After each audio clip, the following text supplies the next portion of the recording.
Olá, sejam bem-vindos a mais um episódio do programa Liderança em Pauta. E hoje eu tenho aqui o privilégio de estar recebendo o meu amigo, feliz de dizer isso, Ricardo Durazzo. Muito grato por estar aqui. Gente, o Ricardo, ele é um conselheiro renomado, engenheiro de formação, e acabou que a trajetória profissional dele, onde ele passou por algumas empresas, por consultorias internacionais, McKinsey, A.T. Kearney, ele acabou se desenvolvendo muito em temas ligados à estratégia, governança e transição energética. Então, hoje a gente está aqui para ser iluminado com vários dados, informações, pensamentos, ideias do Ricardo, com quem eu tive o prazer de compartilhar assento no Conselho da Tupi e onde aprendi demais com ele. Então, eu não podia deixar de convidar tão notório saber para compartilhar aqui no nosso programa com toda a nossa audiência. Ricardo, a gente começa sempre o programa fazendo uma provocação para o nosso convidado. Eu acredito que ninguém veio no mundo à toa, né? Na vida a passeio. E acredito que todo mundo tem um propósito aqui na Terra. O que você acha que é o seu propósito aqui no planeta? Olha, eu não tenho nenhum grande propósito assim de tentar mudar nada, de tentar criar algo que vai durar por décadas, né? Meu propósito é ajudar nas coisas que eu estou envolvido. Criar valor, criar melhoria. E à medida que o tempo vai passando para mim, as oportunidades onde eu posso fazer isso vão mudando. Então, eu trabalhava num tipo de empresa, fui trabalhar em outro tipo de empresa, eu tinha um certo grupo de amigos, esse grupo foi mudando com o tempo, foi fazendo outras coisas, né? Mas eu não tenho um desejo assim de quero revolucionar o mundo, ao contrário, eu acho que o mundo está ótimo. Considerando os 40 séculos de história da humanidade, nós estamos vivendo no melhor século, que as pessoas estão vivendo muito bem. Claro que tem um monte de problema que precisa ser resolvido, e a esmagadora maioria dos problemas são coisas que eu não consigo sequer dar palpite. Nas coisas que eu posso dar palpite, eu quero ser ouvido e procuro me fazer ouvir quando possível, né? E sempre é ouvido, gente. Isso aí com certeza, porque ele tem essa característica, né, de trazer sempre muitos dados e algo que eu amo nele, que é essa honestidade intelectual, né, de questionar os números e sempre pensar, mas pô, essa fonte aqui é confiável, a matemática está batendo, porque muitas vezes a gente sabe, né, que tem coisa aí na imprensa que não vem muito redondinha o cálculo, né, por trás da informação. É verdade. E, Ricardo, com relação à sua trajetória, né? Eu vi, né? Queria que você compartilhasse assim, com o público brevemente da sua trajetória profissional, que acabou levando você a conselhos de administração. O que te motivou a entrar no mundo da governança corporativa? Olha, o trabalho de consultoria te expõe a alta gestão e aos conselhos muito cedo já na carreira, né? Se você fica tempo suficiente em consultoria, você tem experiência com vários deles. E eu me habituei a interagir bem com conselhos. E com o tempo você começa a distinguir os que são mais eficazes, você começa a distinguir os que têm brigas internas, entendeu? E tenta, de alguma maneira, ajudar esse pessoal a avançar para o próximo nível, né? Eu, como consultor, sempre tive o desejo de poder participar disso, mas não era possível por causa do conflito de interesse. Sim. No primeiro mês, depois de me aposentar de consultoria, um amigo meu que tem uma gestora com fundos que tem participações me ligou e falou, agora você está fora de consultoria. E me ofereceu uma cadeira. Olha. E ele falou, olha, essa empresa tinha esse problema, já foi resolvido, agora você vai chegar lá e você vai trazer uma perspectiva estratégica, um pouco sobre eficiência operacional, né? E eu não sabia bem o que fazer, mas eu fui feliz, né? Eu sentei na primeira reunião, o CEO contou para nós que tinha um buraco de 150 milhões de reais no balanço que ia aparecer no mês seguinte. Que a gente ia ter que fazer alguma coisa. E 2 semanas depois ele se demitiu. Vixe! Então, o meu começo no mundo de gestão de conselho foi como é que a gente sai desse buraco. Mas foi interessante, aprendemos bastante coisa. Conseguimos virar empresa, né? E a outra que aconteceu comigo, eu trabalhava como consultor já depois de me aposentado para um ex-cliente meu da McKinsey, e eles gostaram de um workshop que eu conduzi para eles e me pediram para fazer o coaching de um CEO de uma subsidiária deles, né? E eu visitei essa empresa um par de vezes, conversei com o CEO, vi que o que ele queria fazer fazia sentido, mas ele não era bom de se comunicar. Então eu trabalhei em criar um roteiro para ele se comunicar de forma eficaz com o conselho. E ele foi muito bem, parecia outra pessoa. Ele estava para ser demitido, aí que eles quiseram segurar ele mesmo. E o conselho, nessa situação, falou: olha, fica aqui conosco no conselho, e o seu papel como conselheiro é fazer com que esse cara sempre tenha esse tipo de desempenho daqui para diante. Então, meus 2 primeiros conselhos foram assim, e eu tomei gosto por isso. Acho que à medida que eu fui mudando de conselho para conselho, eu fui aprendendo coisas novas, né? E ao ponto de, quando eu cheguei nos conselhos mais recentes, eu já tinha bastante coisa para aportar, né? E no nosso conselho da Tupi, onde a gente compartilhou, né, o colegiado, ele era o nosso chair, né, o nosso chairman. E pôde contribuir muito, né, com tudo, que foi uma mudança realmente de estratégia significativa e que agregou muito valor ao resultado da Tupi, à ação da Tupi, né? Então isso foi muito bacana. Bom, no final você falou da trajetória na governança corporativa, mas eu também sei que, até por conta da sua formação como engenheiro mecânico, né, você tem esse apreço, né, dentro da visão de ESG, que a gente fala tanto nos últimos tempos, né, principalmente, pelo que é essa parte de impacto no meio ambiente, né? A parte do ESG, do environment, acaba sendo uma área que eu vejo que você tem um interesse, um notório saber, né?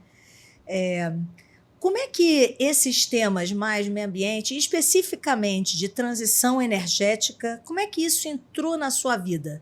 Como que você mergulhou para compreender mais disso? Por que te chamou a atenção? Olha, isso sempre teve no meu radar.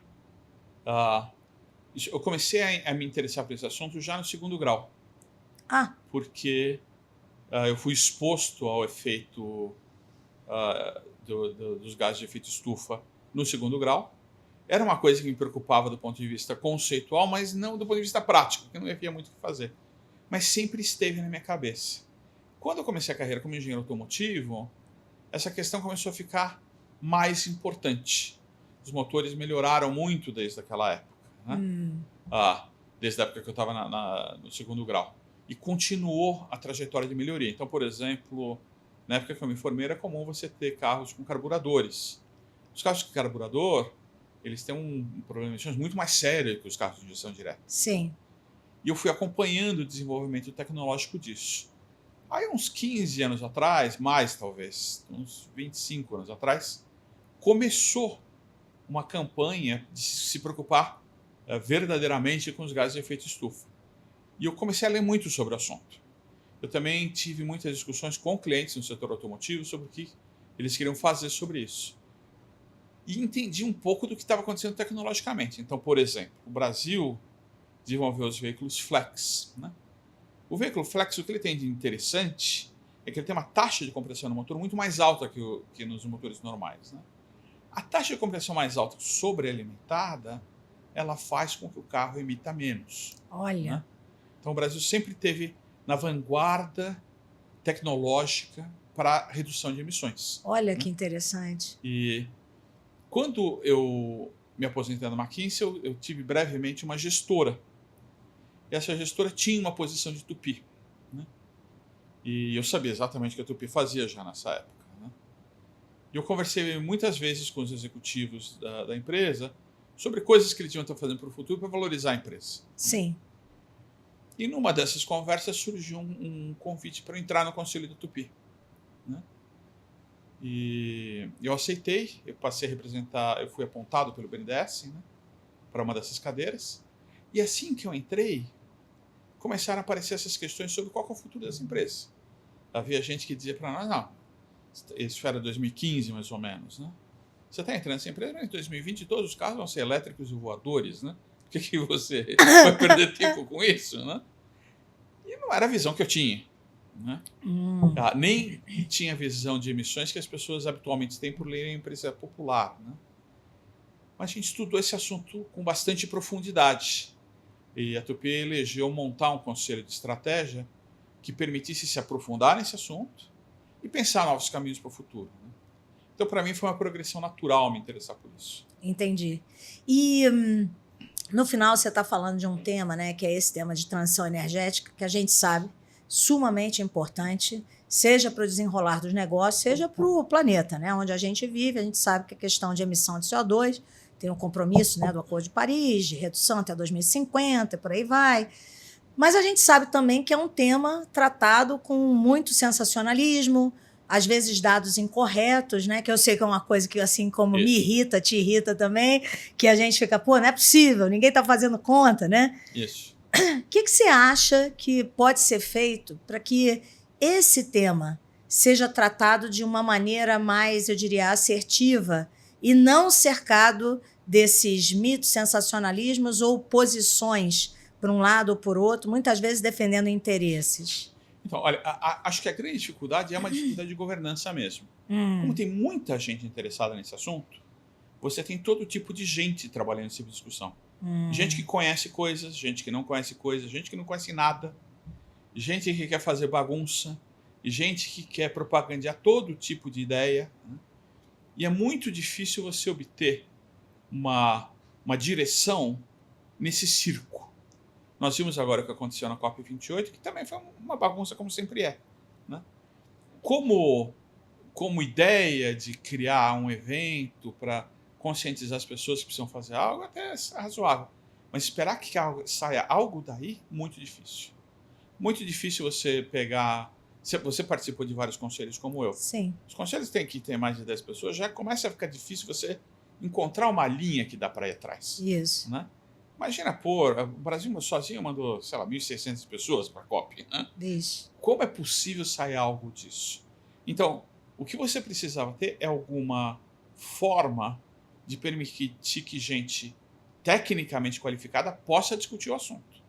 E precisa despolitizar muito esse assunto. Isso acabou se tornando um tema político.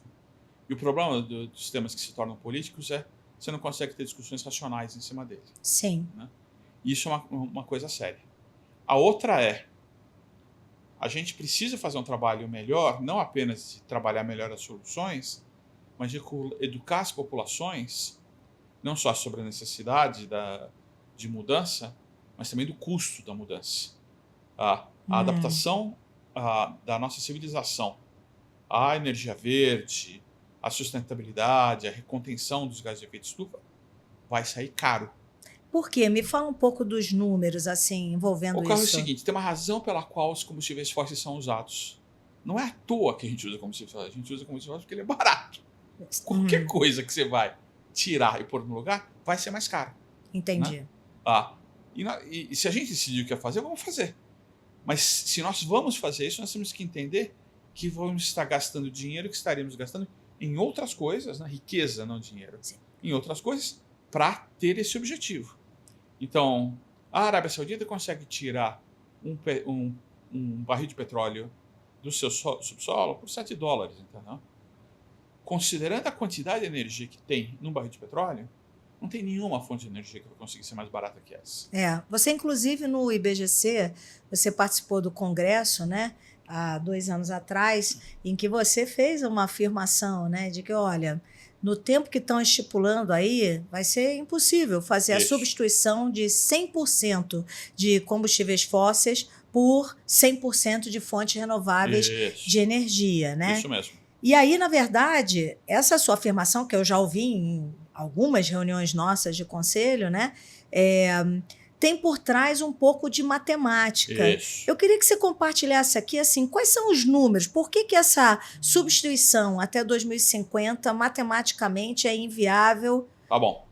Ocorre o seguinte, o mundo consome aproximadamente 160 mil terawatt-hora por ano de energia.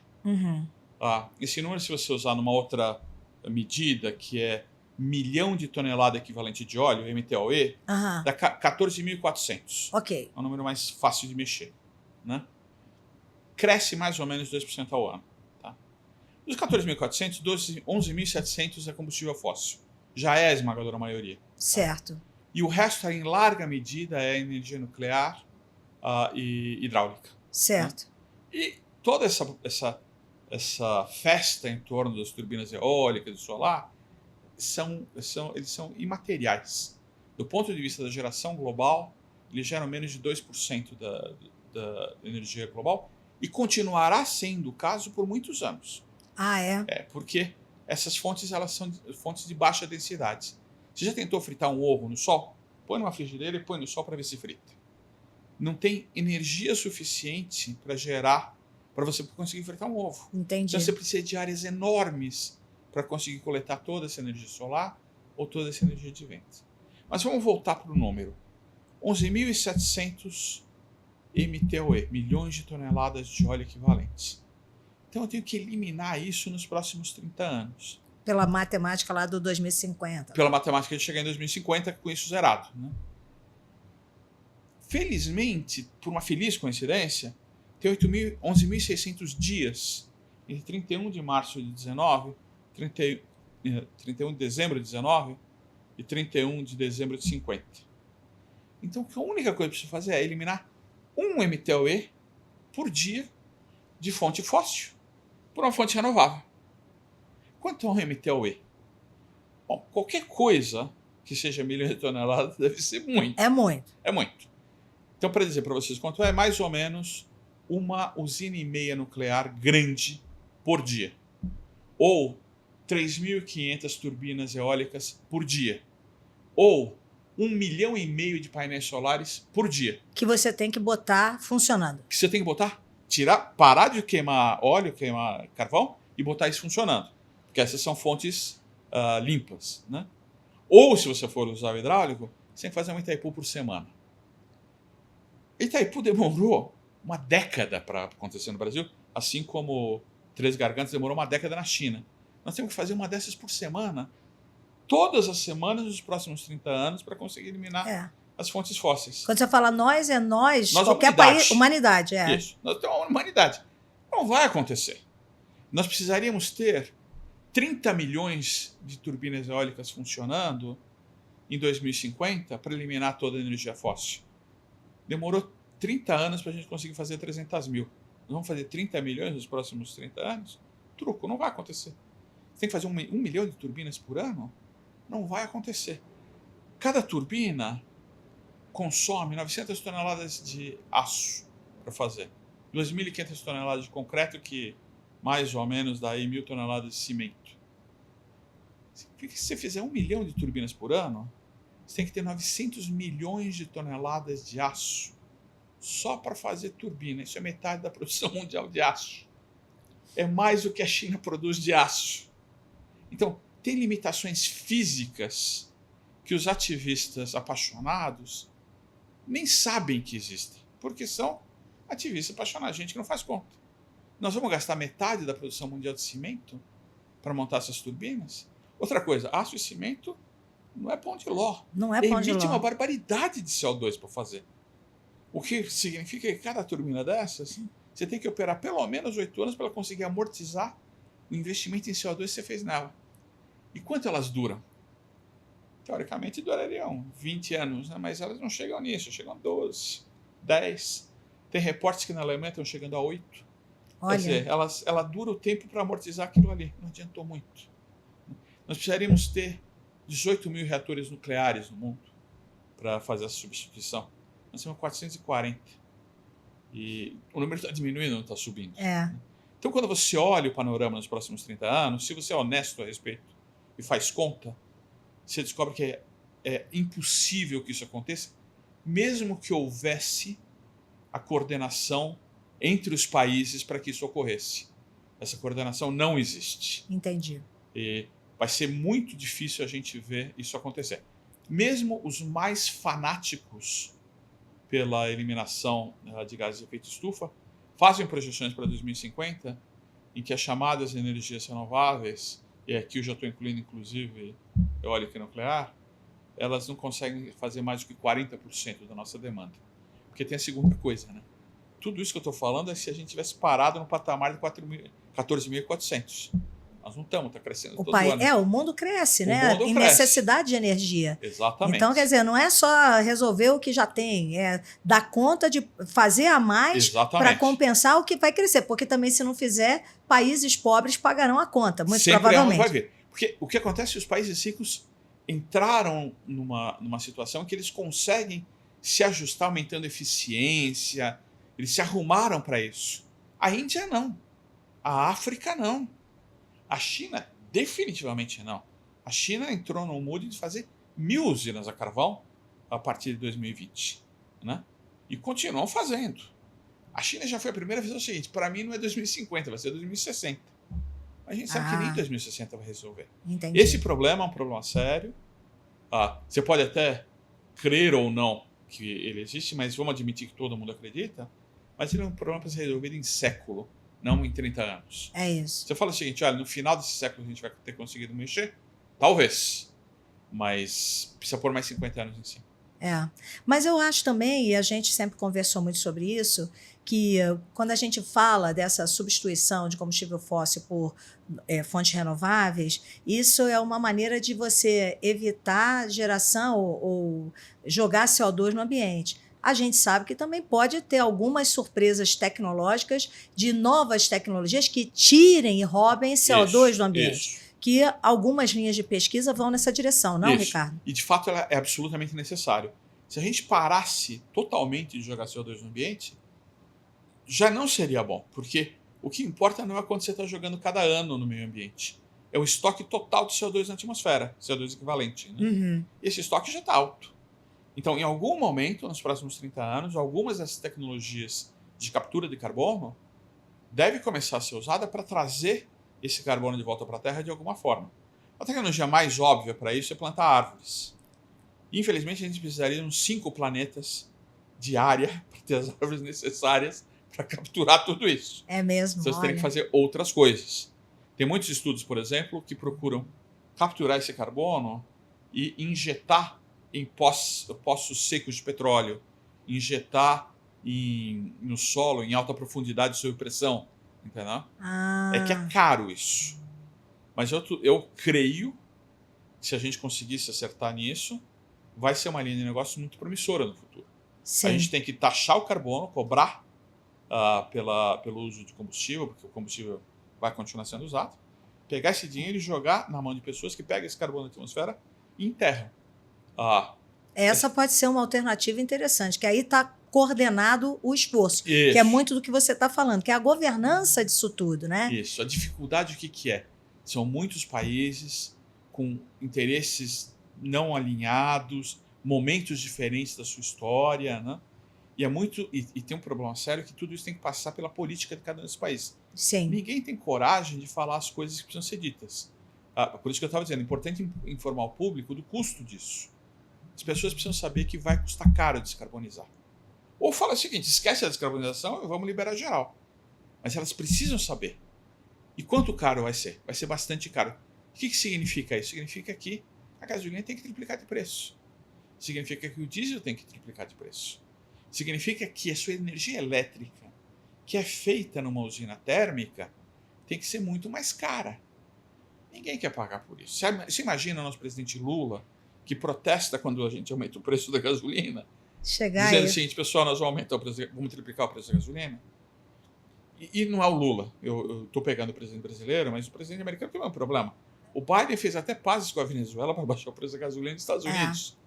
Então, uma hora nós vamos ter que pôr um imposto de carbono de verdade para as pessoas pagarem. É claro que a gasolina não pode triplicar. Mas desde que esse dinheiro seja utilizado... O dinheiro tem que ser canalizado. Tem que ser carimbado esse dinheiro. Para efetivamente ser algo com um impacto, né? Ele tem que ser canalizado para desenvolvimento de tecnologias verdes, energia, que tem pouca, e captura de carbono. Quando a gente fala da energia verde, a verdade é que tem pouca mesmo.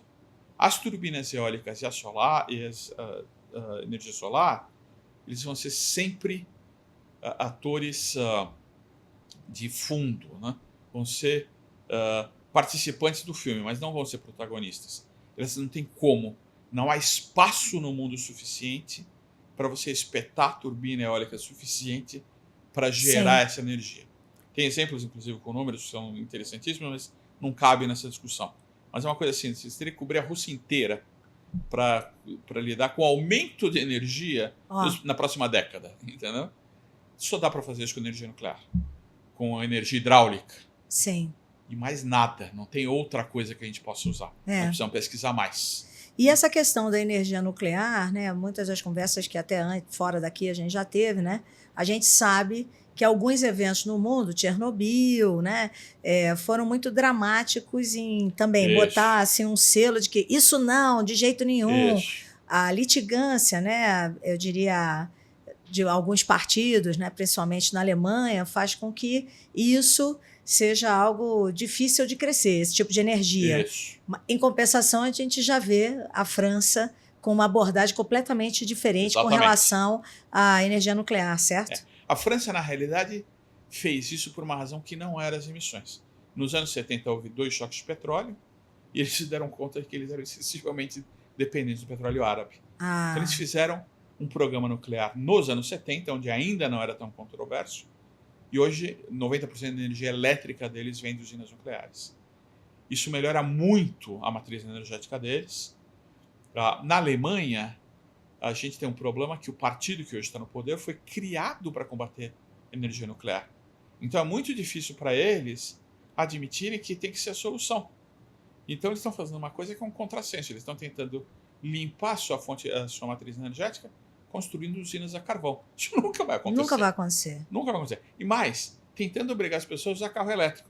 O carro elétrico que usa eletricidade, que veio de uma usina a carvão, é pior do que um carro a gasolina.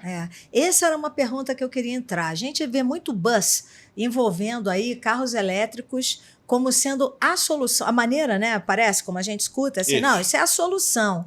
E, sinceramente, às vezes eu fico pensando, gente, mas qual a parte da população que usa combustível em carro? Tem tantas outras coisas, né? Eu queria que você falasse um pouco disso, né? Quando você faz uma medição do berço ao túmulo, né? Carros elétricos são a solução, não? Definitivamente não. Né? Talvez num mundo em que a gente tenha toda a energia limpa e num mundo em que a gente tem uma tecnologia de bateria que não é a tecnologia atual, isso venha a ser a solução. Mas esse mundo não é o mundo de hoje. Certo. Talvez é o mundo daqui a 50 anos, 60 anos. Né? Não vai acontecer do dia para a noite. Para deixar claro por que não é a solução, é o seguinte, e falam mesmo que é a solução. O pessoal acha mesmo, se você tem uma turbina eólica com um carro elétrico, você resolveu o assunto. A turbina eólica a gente mata dizendo o seguinte, 40 anos fazendo turbina eólica, 2% da produção de energia, não resolve nada. O carro elétrico é o mesmo problema.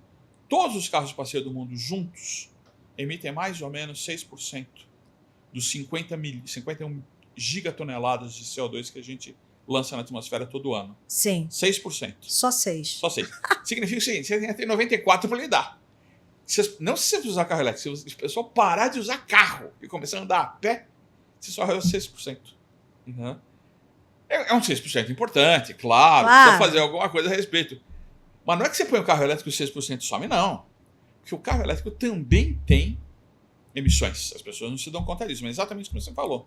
Você faz do berço ao túmulo, assim, desde a mineração do minério que vai ser usado para fazer a bateria que vai naquele carro, até a eletricidade que pode vir de usinas a gás, usinas a carvão, entendeu? Até a troca da bateria, quando você vai ter que fazer em 80, 100 mil quilômetros, esse carro acaba emitindo uma barbaridade. As pessoas não se dão conta, por exemplo, que uma bateria de carro elétrico puro, do grande, né?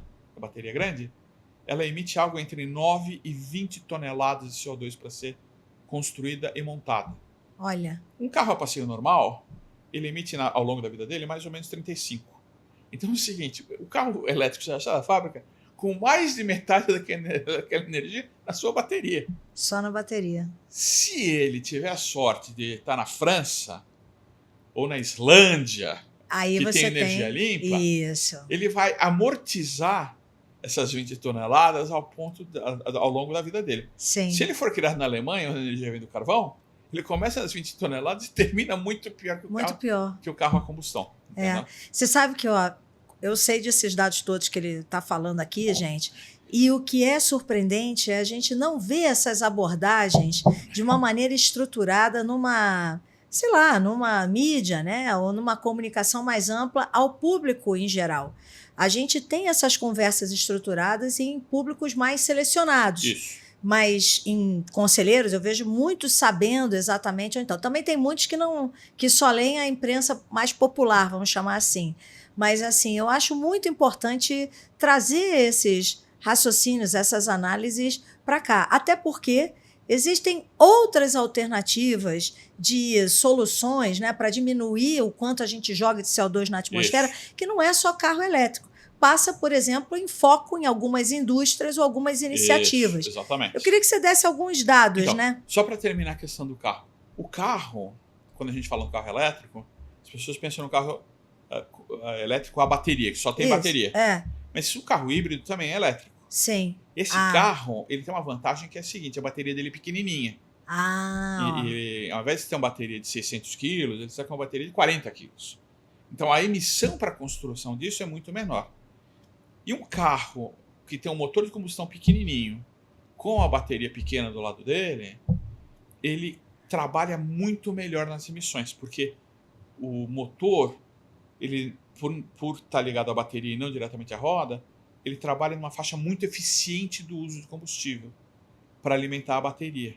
Isso faz com que ele emita menos. Olha. Então, o melhor carro hoje do mundo para você emitir é um carro híbrido a etanol, que o Brasil é o lugar para ter, porque o Brasil produz etanol.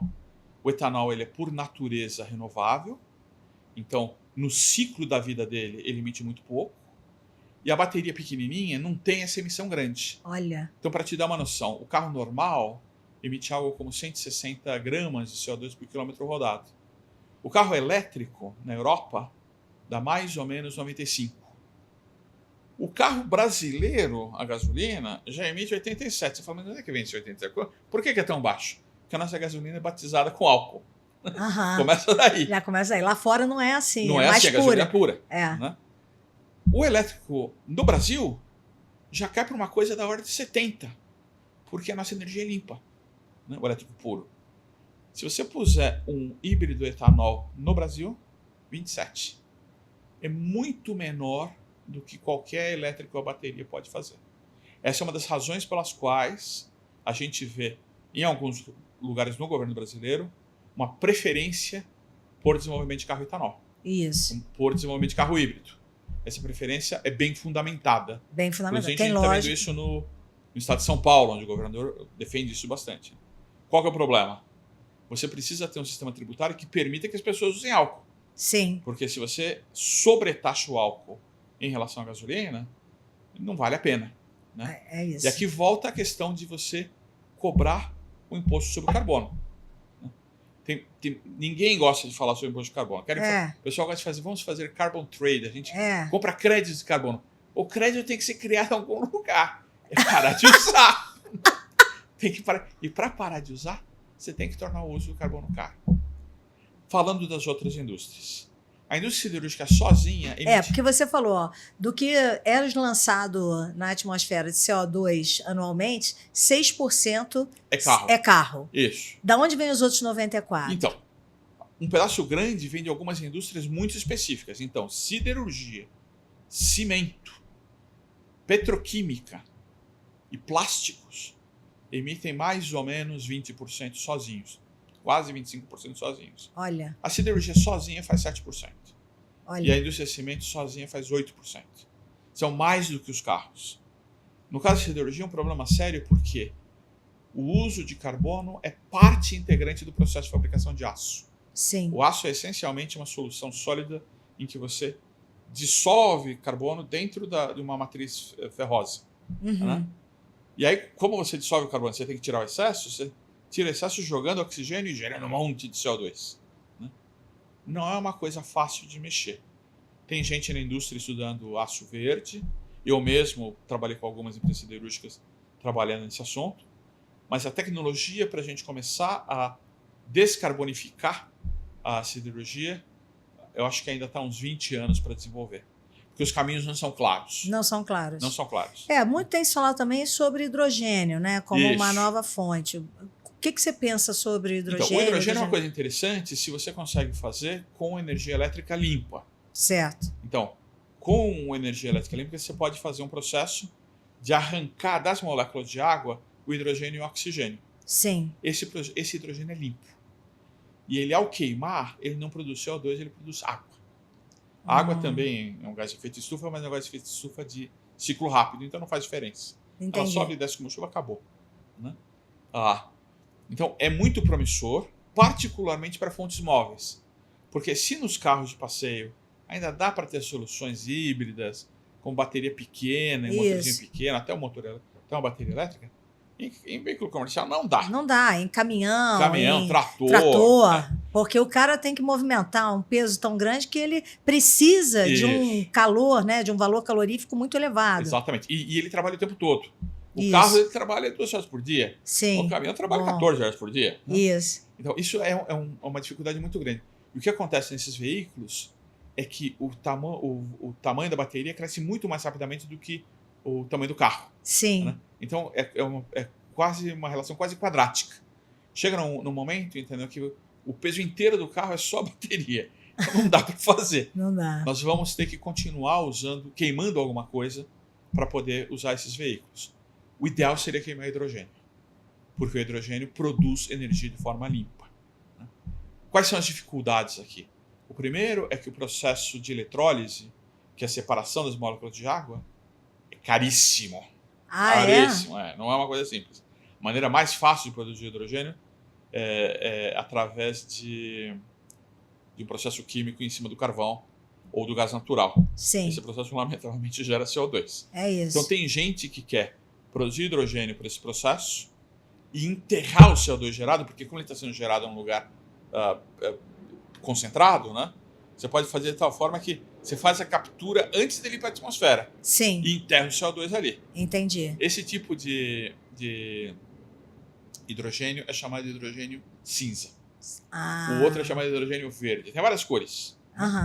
Então, quando ele produz energia nuclear, o pessoal chama de energia de hidrogênio rosa.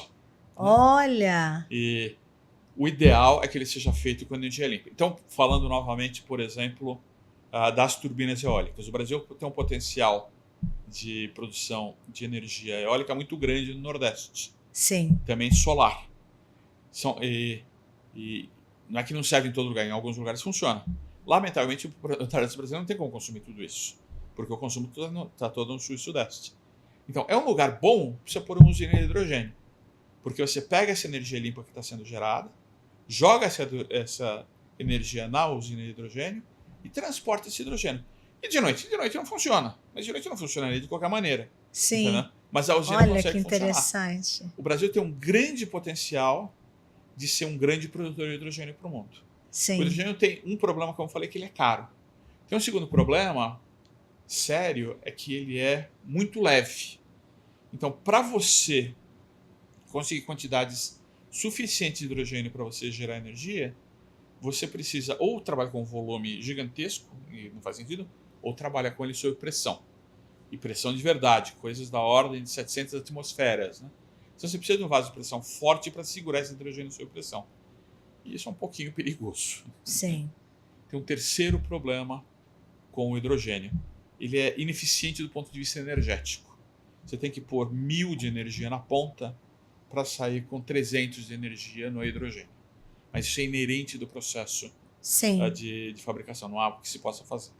Né? Então, essas dificuldades vão fazer com que o hidrogênio seja uma solução potencial, mas não sei quão definitiva ela é. Agora, para, por exemplo, caminhões... E nem quanto tempo, porque talvez tenha que ter outros avanços de outras tecnologias a serem utilizadas nesse processo de elaboração, né, ou de obtenção do hidrogênio. Principalmente para baratear. Isso. Então, porque as tecnologias, do ponto de vista de viabilidade e engenharia, estão dominadas. A gente sabe fazer. Só não sabe fazer barato. Né? Então, precisa saber fazer barato para poder valer a pena pôr num caminhão, pôr num trator, né? Pôr num navio. Os navios emitem muito e eles têm espaço para carregar hidrogênio. Né? Olha. Tem também uma alternativa, que é uma alternativa um pouco bastarda, mas interessante, que é você pode usar o hidrogênio para fazer amônia. A amônia, que é um pouco tóxica, ela vem em forma líquida. Então você concentra esse hidrogênio num tanque de gasolina normal. Sim. Entendeu? Ela não é tão boa como a gasolina, mas ela funciona bem. Funciona bem mais ou menos como etanol. dá para você usar para mover navios, dá para você usar para mover tratores, né? O processo de fabricação de amônia é um processo um pouco sujo, mas dá para fazer de uma forma limpa, fica um pouco mais caro, né? Então essa é uma alternativa que não se fala muito, mas ela é bem interessante. Cara, sabe o que é mais impressionante? É como você concatena e você conecta por todos os pontos, porque no fundo é um problema complexo. Então é um problema a ser analisado com várias variáveis que, né, estão correlacionadas e que se você pensa para um lado ou para o outro, tem que pensar tudo ao mesmo tempo. Por isso que tem que ter uma boa governança e tem que ter gente com muito conhecimento e pessoas afeitas a olhar números, fazer cálculos para que a gente tenha uma solução mais efetiva. Então, né? O problema não é tanto achar a solução. Não. Porque os engenheiros que estão estudando esse assunto, mais ou menos sabem onde tem que ir. O problema é como é que eu faço uma governança para que haja alinhamento dos vários países e dos vários públicos sobre esse assunto.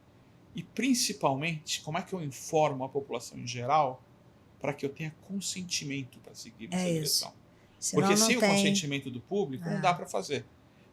A gente literalmente está dizendo o seguinte, todos nós, teremos que ser um pouco mais pobres para poder descarbonizar a atmosfera e não sofrer os efeitos de mudança climática. Né? Essa é uma mensagem muito complicada de transmitir e, honestamente, quem devia estar fazendo isso, que é a imprensa, faz o trabalho contrário. Eles gostam de manchetes sensacionalistas, aquelas fotografias da girafa fugindo da Amazônia, onde não tem girafa, entendeu? Tá pegando fogo na Amazônia, então eu falo uma girafa, você fala, onde é que veio isso? Isso veio da necessidade de fazer uma manchete que venda. Mas existe um trabalho verdadeiro de educação para ser feito das pessoas, dizendo, olha, essa é uma decisão que nós como espécie temos que tomar, que parece ser essa a decisão correta, e vocês precisam entender o porquê. E o que vocês vão pagar por isso. Sim. Não tem problema ser mais caro, porque na medida em que a gente tem desenvolvimento tecnológico em outras áreas, nós estamos sempre gerando mais riqueza. Essa espécie nunca foi tão rica como ela é hoje. Ela é muito mais rica hoje do que era 50 anos atrás. Incomparavelmente mais rica do que era há um século atrás. Nós somos hoje a pessoa mais pobre na nossa civilização, é mais rica do que reis do século XIX. Imagina. Então a gente consegue gerar riqueza para pagar por essa transição. Mas só se tiver consentimento. O consentimento também permite que as classes políticas tomem as decisões que precisam. Né? Entendi. Mas assim, tudo isso que você está falando é o que faz a gente pensar.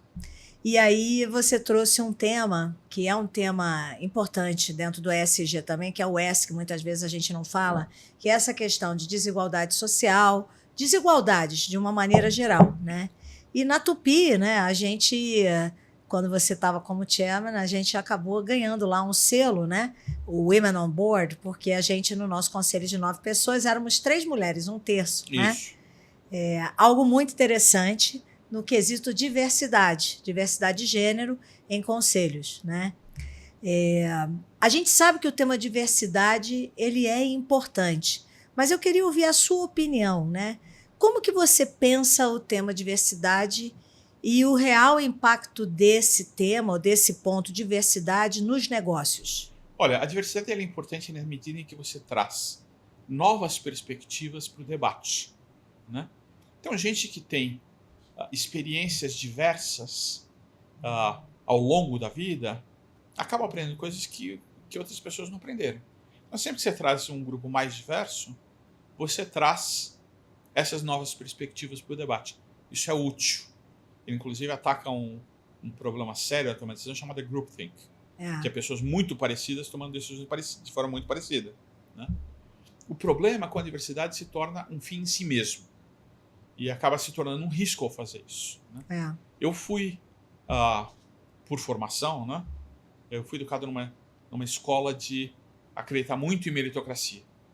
E muitos dos proponentes de diversidade dizem, dane-se a meritocracia, não existe meritocracia. Se a gente vai sacrificar a meritocracia para obter diversidade, eu prefiro não ter diversidade. A meritocracia é importante demais para abrir mão dela.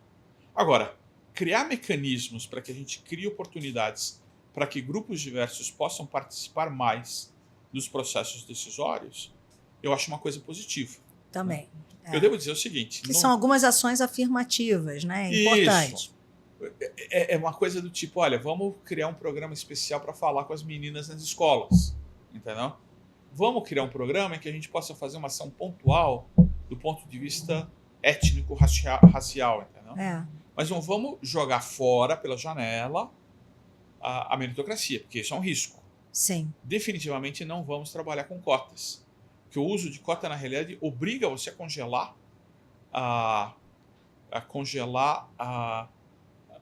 como se diz, a composição dos grupos, né? E vamos ter a paciência que é necessária para ter. A Tupi é um caso muito interessante, porque embora tivesse 30% dos conselheiros com mulheres, só 8% dos funcionários são mulheres. Isso. Não é culpa das mulheres, mas também não é culpa da Tupi. A verdade é uma atividade que tem aço líquido flutuando em cima da fábrica, não é o tipo de atividade que atrai muita mulher, entendeu? E a gente tem áreas piores do que essas. As áreas, por exemplo, de acabamento, em que o barulho, o esforço físico, o calor, a maior parte dos homens não quer estar lá. Né? Podemos criar oportunidades para atrair mais mulheres? Sim. Sim. Devemos criar essa oportunidade? Sim. Né? Agora, não vamos dizer o seguinte, a gente vai ter 50% de mulheres nos próximos 5 anos. Primeiro porque é mentira, não vai acontecer. Não vai acontecer. É difícil essa virada, né? E a segunda coisa é, você não precisa se obrigar a fazer uma coisa que não seja uma coisa orgânica. É verdade também que as escolas, as pré-escolas, 95% dos professores são mulheres. Então, tem certas atividades que atraem mais mulheres e certas atividades que atraem mais homens. Isso é parte da vida. De forma geral, atividades que têm mais risco atraem mais homens. Você não vê muitas mulheres lenhadoras, por exemplo. Então, no Brasil não é tão importante, mas eu vi a estatística nos Estados Unidos, 98% são homens. Eu gosto muito de fazer essa pergunta para você, porque você também fala claramente sobre esse pensamento, que eu também vejo muita gente não se posicionando de uma maneira mais clara, né? Porque fala assim, não vou nem falar, porque senão vão me bater, porque a gente está falando pra caramba que tem que ter diversidade de gênero, diversidade racial. E ninguém está falando que não tem que ter, exatamente pelos ganhos que você próprio mencionou no início da sua frase. Mas no próprio congresso do BGC, né, há 2 anos atrás, a gente teve uma participação do professor Didier Cossan, do IMD, né, e onde ele mostrou um gráfico falando sobre, olha, a diversidade é importante, mas a gente tem que ter atenção ao seguinte, se você vive numa indústria ou numa empresa onde o tipo de decisão sendo tomada é um tipo de decisão com muitos stakeholders diferentes e um tipo de decisão que tem impactos em várias camadas da sociedade, ou seja, uma decisão mais complexa, diversidade ajuda. Mas se você vive numa empresa, numa indústria que exatamente não demanda nada, não tem muitos diferentes stakeholders envolvidos e tampouco é uma indústria cheia de inovação, é algo muito mais tradicional, muitas vezes a diversidade presente numa tomada de decisão, ela atrapalha, porque é a visão de você encontrar soluções para problemas simples, onde você não deve. Por exemplo, a torneira está pingando, fecha a torneira, melhor. Essa pode ser uma solução simples, em vez de pensar em uma solução mirabolante. Então, eu gosto muito dessa abordagem dele, é corajoso no sentido dele falar não o que talvez todo mundo esteja esperando, né? Então, e eu acho que esse tipo de provocação, ele traz um pensamento sobre o tema que ele é mais equilibrado, né? Vendo o que ajuda e o que às vezes não é necessário fazer diferente porque não vai ajudar, vai atrapalhar. É isso mesmo. A liderança empresarial não é um concurso de popularidade. Você tem que olhar realmente quais são as necessidades das empresas e por que elas fazem as coisas. A diversidade como se é um valor, mas não pode ser um valor absoluto. Ela tem que ser um valor num contexto. Né?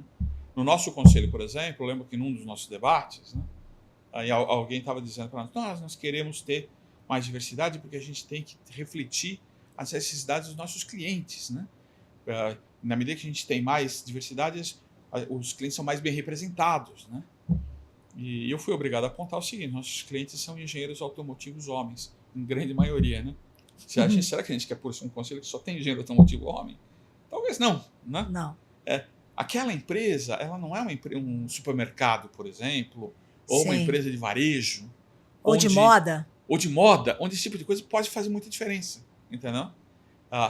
Então, não precisa ter esta necessidade.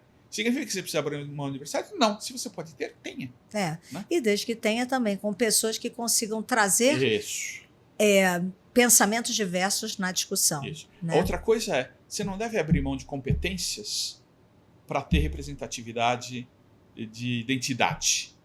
Isso é uma coisa difícil de falar nos dias de hoje, em que as pessoas pensam que a identidade é muito importante. É muito menos importante na minha cabeça, como conselheiro, se os meus colegas são homens, mulheres, algo no meio, entendeu? Pretos, azuis, brancos. Eu quero saber se a gente está trazendo uma competência diferenciada para nós. É o que a gente chama de diversidade cognitiva também. Isso, né? Porque e funcional, de expertise. De expertise, né? Então, por exemplo, nós trouxemos no Comitê de Estratégia, na Tupi, um expert em questões ambientais. Por quê? Porque precisava, ninguém entendia tanto sobre o desafio ambiental naquele grupo que não pudesse se beneficiar de trazer uma pessoa. Essa pessoa, por acaso, era um homem, velho. É isso aí. Se fosse... Bom, é uma diversidade também. Hoje a diversidade etária é uma diversidade. É verdade, né? Que a gente tinha um monte de velhos no conselho também. Então... e não é inesperado. Os conselhos têm que trazer gente, tem história para trazer. Né? Se você puser um monte de moços de 25 anos, eles podem até ter muita energia, mas não tem muita história. Então, assim... Mas ajuda. E a gente tinha isso, né? Isso. No Conselho da Tupi a gente tinha diferentes idades, mas de fato tinha pessoas às vezes com mais idade. Isso. Mas que era muito relevante nas contribuições do conhecimento técnico numa indústria que tinha tantos desafios pela frente. Exatamente, exatamente. Então, a resposta para a sua pergunta é: você precisa procurar promover a diversidade sem se engessar para fazer isso. E como você disse, essa é uma posição que não é necessariamente popular. Mas eu não estou atrás de nenhum concurso de popularidade. Muito bem. A minha obrigação, como líder empresarial, é falar o que eu acho que é. As pessoas que querem argumentos contra, né? E, na verdade, eu acho que, assim, caminhando aqui para o nosso final, essa é um pouco da nossa visão como conselheiro, né? Que eu imagino que, assim como eu, você deve ser interpelado muitas vezes pelas pessoas. Poxa, Ricardo, me dá aí dicas, né? Qual o caminho a ser seguido para poder ser um conselheiro de referência? O que você acha que faz algum conselheiro ser um conselheiro de referência? É uma pergunta bem interessante. Na minha cabeça, tem pelo menos 4 sabores de conselheiros e você tem que escolher qual que você quer ser. Tem uma atividade geral de conselheiro, de dever de ofício, de dever de fiscalizar, que você tem sempre. Sim. Né? Mas é difícil você ser muito distintivo nisso. Você tem que escolher se você é um cara de estratégia, que você pensa no negócio da empresa nas próximas 3 décadas como um jogo de xadrez. Quais são as coisas que estão entrando, quais são as coisas que estão saindo, quais são as ameaças que nós temos que enfrentar, como é que eu me preparo para isso. Tem um conselheiro de sabor financeiro, que é o cara que entende o balanço de ponta cabeça, de toda maneira, sabe aqueles índices, o índice de liquidez seca, aquelas coisas todas. E esse é o tipo de conselheiro mais comum. Porque muitos conselheiros fizeram carreira crescendo dessa forma, são CFOs, entendeu? E são extraordinariamente úteis, né? Tem o conselheiro da governança. O conselheiro da governança é aquele algodão entre cristais. Em composições acionárias complicadas, você precisa ter uns 2 desses no conselho para o cristal não quebrar. Entendeu? Excelente. Eu já tive em conselhos assim, em que tinha 2 caras cuja única função é apagar incêndio. E vai dar briga, peraí que eu vou falar com o cara. Entendeu? E tem um conselheiro que é o especialista na indústria, que trabalha com eficiência operacional, que trabalha com os drivers de crescimento da indústria. Na indústria automobilística, é a respeito de supply chain, é a respeito de sourcing. Na indústria farmacêutica, é o cara que entende o pipeline de desenvolvimento de produto. Entendeu? Você precisa um pouco de tudo de isso. Lançamentos, né, de exatamente. Produtos. Você precisa de uma mistura dessas coisas. Quando você quer ser um conselheiro, você tem que escolher um desses papéis. Quem que eu vou ser desse grupo? Uma coisa que está ficando muito mais comum também é o especialista em gente. Gente, hoje é uma coisa muito mais complexa do que era há 15 anos. Há 15 anos era uma coisa assim, não, tem um cara que entende como funciona o RH. O RH de 15 anos atrás, ele é absolutamente impossível de cuidar das demandas que existem hoje. Exatamente. Né? E esse conselheiro especialista em gente, ele incorpora também um aspecto importante que é conhecimento das opções organizacionais. Como é que eu monto a arquitetura dessa organização para conseguir fazer com que esse povo ande? Né? Dentro da visão de que a estrutura ela segue a estratégia. Isso. Então, esse primeiro tipo de conselheiro que você descreveu, que é o que está na visão da estratégia, no fundo, junto com o do setor, o conhecimento do Isso. setor, eles estão desenhando algo. Essas coisas E não ter são alguém no conselho que apoie numa visão de como a gente estrutura melhor as pessoas, os talentos, a organização Isso. global, nacional, é relevante mesmo. Então, essas coisas não são estanques, você meio que Não. navega entre elas. Mas o que eu diria para alguém que quer ser um conselheiro de referência é: escolha o lugar onde você queira ser o diferente, onde você queira de fato ser referência. Eu sou um cara que entende gente, que entende as motivações, que entende como usá-las. Então, eu sou um cara que sabe jogar o jogo de xadrez. Eu sou um cara que entende muito dessa indústria. Isso é muito comum em banco, por Sim. exemplo. Eu nunca considerei ir para um conselho de banco porque eu não entendo de banco. E, putz, você toma a decisão errada num banco, no conselho de banco, tem consequências graves. Sim. Né? Tá? Ter noção de quem que você é, desses vários sabores, é uma coisa importante. Né? E no final, ter, né, se eu pudesse complementar aí sua resposta, que também é um pensamento meu, ter uma atitude pessoal que é uma atitude de coragem, de colocar um ponto de vista. Porque muitas vezes isso que você falou do group thinking, né, que é o pensamento em grupo em que uma pessoa fala, o outro concorda, porque a gente quer fazer pareamentos, né, uma necessidade social de muitas vezes ser gostado, ou concurso de popularidade que não é necessário, né? Isso eu acho que a gente chama integridade, né, como um dos valores, um dos princípios da governança corporativa. Isso eu acho que é fundamental vir para a mesa. Absolutamente fundamental. A dificuldade aqui é o seguinte: tem gente que não gosta de falar coisas impopulares. Tem gente que é cuidadosa para falar coisas populares, é uma coisa diferente. Normalmente, um conselheiro mais algodão entre cristais, ele vai transmitir uma mensagem desagradável, mas de uma maneira diplomática. Eu não sou um diplomata. Então eu falo mesmo o que eu penso e isso gera opiniões fortes do outro lado.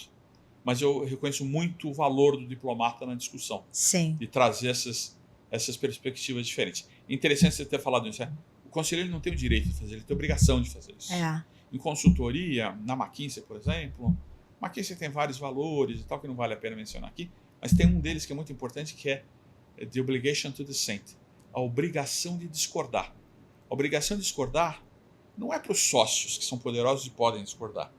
É para o menino que acabou de entrar, está 2 meses na empresa, viu o sócio falar uma bobagem, ele tem obrigação de levantar a mão e falar: isso é um tolo, deixa eu te explicar por quê. É muito difícil encorajar isso, mas é muito importante. Para um conselheiro novo é a mesma coisa. Você acabou de entrar no conselho, está começando a tomar par da situação. Né? Aí o seu chairman vem e fala uma coisa que você fala: não pode ser. Você tem que ter coragem de falar: olha, talvez esteja errado, talvez não conheça o suficiente, mas no meu entendimento o que o senhor falou não está certo. É isso. No mínimo, abre uma nova discussão. Claro. E, no fundo, o conselho ele é feito dessas discussões, dessas perguntas novas que geram melhores tomadas de decisão, não é isso? O ideal, numa situação como essa, é você ter também um conselho que seja tolerante com a dissidência. Isso. Tem importância que o cara discorda de nós. Abertura ao contraditório. Vamos abrir as opiniões que ele tem, porque é importante que isso ocorra. É isso. Ricardo, sempre nesse programa a gente encerra com uma pergunta que é o seguinte: como o programa é Liderança em Pauta, né? A pergunta é: o que é ser líder para você? Para mim, ser líder é ser capaz de identificar qual o curso de ação que um grupo tem que tomar e ter a capacidade de convencer o resto das pessoas do grupo que esse é o caminho certo. Aceitando a discordância. Sempre. Sempre. Ai, muito bem. Olha, não sei nem o que dizer, sensacional a sua contribuição. Gente, a cabeça desse cara, que mente privilegiada, que guarda todos esses números, todos esses dados, é incrível. Assim, amei te receber. E, pessoal, é isso. Se você gostou desse episódio, vê de novo, porque é muita informação bacana para a gente aprender. Compartilha com quem vocês acham que tem que compartilhar. Aciona lá no meu canal, né, o sininho para receber as notificações de episódios novos. E vai lá, deixa os comentários do que você achou dessa nossa interação. Muito obrigada, Ricardo. Eu que agradeço, foi um prazer.